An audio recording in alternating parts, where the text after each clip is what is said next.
السلام علیکم فرینڈز، آپ لوگوں کو علم ہوگا ہی کہ میں نالندہ اوپن یونیورسٹی ایم اے اردو پارٹ 1 کا پیپر 1 کی پڑھائی مکمل کرنے والی ہوں۔ تو اب آتے ہیں اکائی 4 پہ، جس کا موضوع ہے دکنی زبان کی قدیم نثر کا جائزہ۔ اب سبق کے خد و خال اس کے بھی شروع ہوتے ہیں۔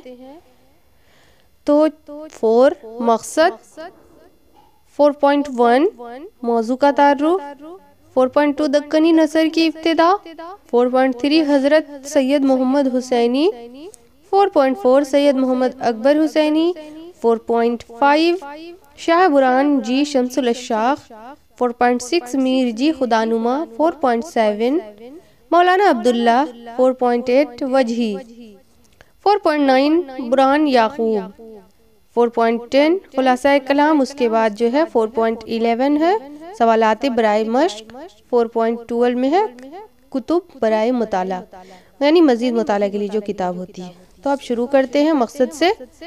اس سبق میں طلبہ طالبات یعنی اسٹوڈنٹ کو یہ بتانا ہے کہ دکنی زبان میں ابتدائی نثر کی کیا حالت تھی، یعنی اس کی شروعاتی حالت میں نثر کی کیا حالت تھی، اس کو پیش کیا گیا ہے اس سبق میں۔ اس میں ان کے سامنے نثر کا نمونہ پیش کیا جاتا ہے تاکہ نثر کو پڑھ کر اردو زبان کی ابتدائی حالت سے واقف ہو سکے۔ 4.1 موضوع کا تعارف ہے۔ دکن میں اردو زبان و ادب نے خوب ترقی کی۔ دکن میں یہ زبان دکنی کے نام سے موسوم ہوئی۔ اس میں نثر کا وجود پہلے ہوا۔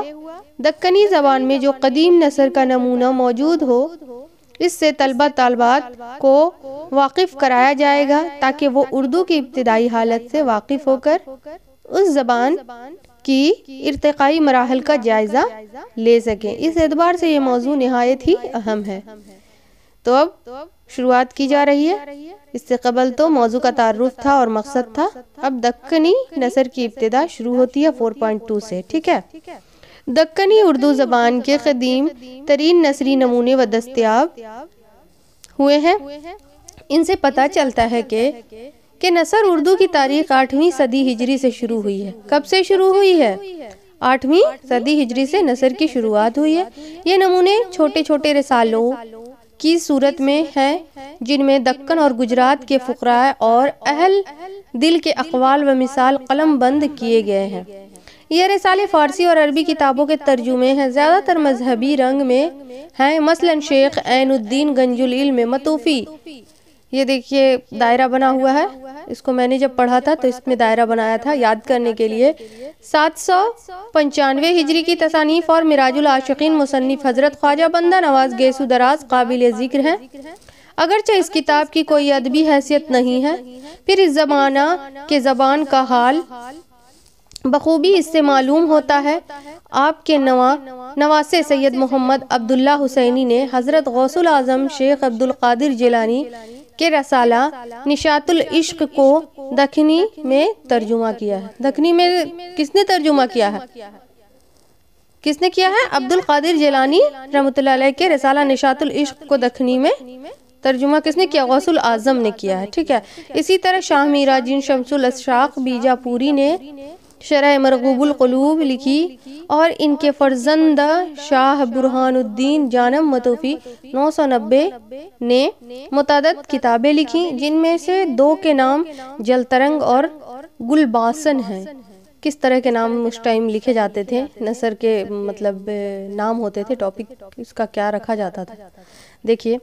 مولانا وجہی کی سبرز 1045 عیسوی کی تصنیف ہے۔ میرا یعقوب نے شمائل الانفشا و دلائل النقبہ کا اردو ترجمہ سلیس اور سادہ دکنی زبان میں 1078 عیسوی میں کیا سید شاہ محمد قادری نے بھی، جو اورنگزیب کے زمانہ میں تھے، مختلف مذہبی رسالے لکھے ہیں۔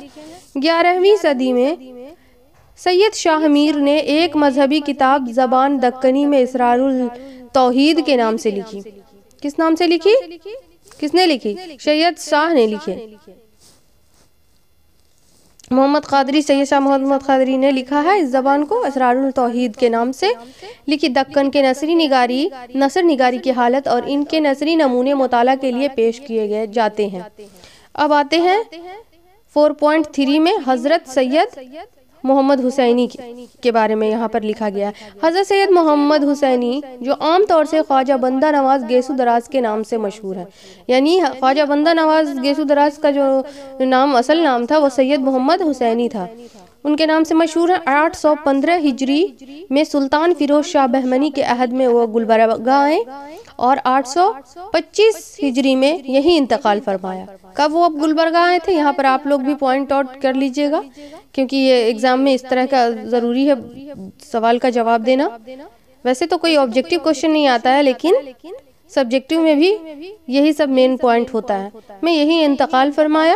نصیر الدین ہاشمی اپنی کتاب دکن میں اردو میں تحریر کرتے ہیں۔ آپ کی چند تصانیف کا پتہ چلتا ہے، یعنی مراج العاشقین، ہدایت نامہ، تلاوت الوجود، شکار نامہ وغیرہ۔ یہ رسالے علم تصوف میں لکھے گئے ہیں، یعنی تصوف مطلب کیا ہوتا ہے؟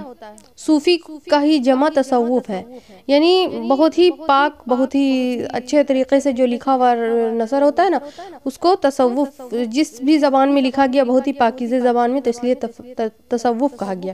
اس رسائل کے زمانہ تصنیف کا سلسلہ گلبرگہ تشریف لانے کے بعد آغاز کیا ہے، کیونکہ یہاں دکنی زبان کا رواج تھا اور ہر خاص و عام اس زبان کا استعمال عام طور پر کرتے تھے۔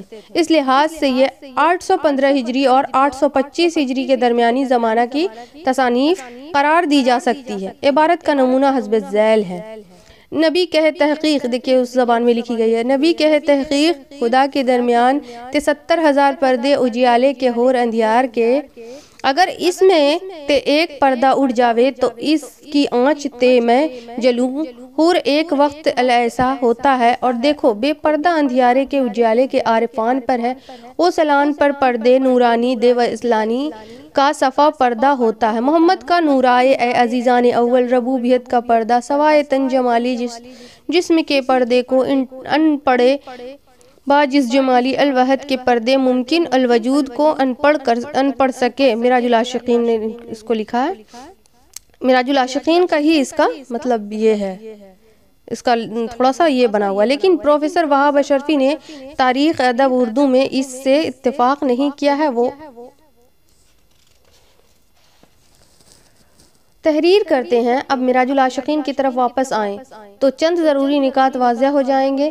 میں نے بہت دنوں پہلے تحقیق و تنقید کا باہمی رشتہ کے عنوان سے اپنے ایک مضمون میں بعض امور کی وضاحت کرتے ہوئے اس کا احساس دلایا تھا کہ مراج العاشقین کی زبان قدیم تر دکنی مصنفوں کے مقابلے میں سہل ہے، لیکن بعض لوگوں نے یہ ثابت کرنے کی کوشش کی ہے کہ چونکہ حضرت بندہ نواز گیسو دراز کی زندگی کا ایک بڑا حصہ دہلی میں گزرا، چنانچہ قدیم دکنی لسانیات کی تصفین حضرت کی مذکورہ تصنیف پر منطبق نہیں ہوئی، لہٰذا مراج العاشقین کو حضرت گیسو دراز کی کتاب باور کرنے میں انہیں کوئی قباحت نظر نہیں آئی۔ بھلا ہو حسینی شاہد کا کہ انہوں نے حتمی طور پر مراج العاشقین کے مصنف کا قضیہ حل کر دیا، ان کا بیان ملاحظہ ہو۔ مراج العاشقین کو ابھی تک خواجہ بندہ نواز گیسو دراز کی تصنیف اور اردو کا پہلا نثری سمجھا جاتا ہے۔ کسی نے اس کی زبان مضامین ناقص ترتیب الجھی ہوئی اور بے ربط عبارتوں پر توجہ نہ دی۔ اس رسالہ کے صرف تعلیمات پر ہی غور کر لیا جائے تو معلوم ہوتا ہے کہ حضرت بندہ نواز سے اس کا کوئی تعلق نہیں، بلکہ یہ حضرت امین الدین علی کا اجتہاد ہے، جس کو ان کے خانوادے اور سلسلے کے پیران طریقت نے اپنی نظم و نثر کے رسائل بار انتظام پیش کیا ہے، یعنی اس رسالہ کے مصنف سید شاہ مخدوم حسینی ہیں۔ اس رسالہ کے مصنف کون ہیں؟ سید شاہ مخدوم حسینی، پوائنٹ آؤٹ کیجئے گا۔ سید شاہ مخدوم حسینی کو میر اللہ حسینی سے بیعت و خلافت حاصل تھی اور میر اللہ حسینی میر مہران جی خدانما کے مرید اور خلیفہ تھے، لہٰذا مراج العاشقین 906 ہجری کی تصنیف نہیں ہے۔ ڈاکٹر برجیش مونس نے بھی لکھا ہے کہ مراج العاشقین بندہ نواز گیسو دراز کی تصنیف نہیں ہے۔ مراج العاشقین ان کی تصنیف نہیں ہے. کس نے لکھا تھا؟ برجیش مونس نے. نہیں، بلکہ ایک اور بزرگ شاہ حسینی کے رسالہ تلاوت الوجود کی ناقص تلخیص ہے. دراصل یہ بیان ڈاکٹر حفیظ قتیل کا ہے جسے مونس نے اقتباس کیا ہے. کچھ اور امور بھی قابل ذکر ہیں جس سے مراج العاشقین خواجہ صاحب کے انتقال کے تقریباً 250 سال بعد کی تصنیف ٹھہری ہے. تو اب وقت بہت ہو چلا ہے، ویڈیو زیادہ لینتھ ہو جائے گی، اس لیے میں نیکسٹ ویڈیو میں بتاؤں گی. تب تک کے لیے اللہ حافظ.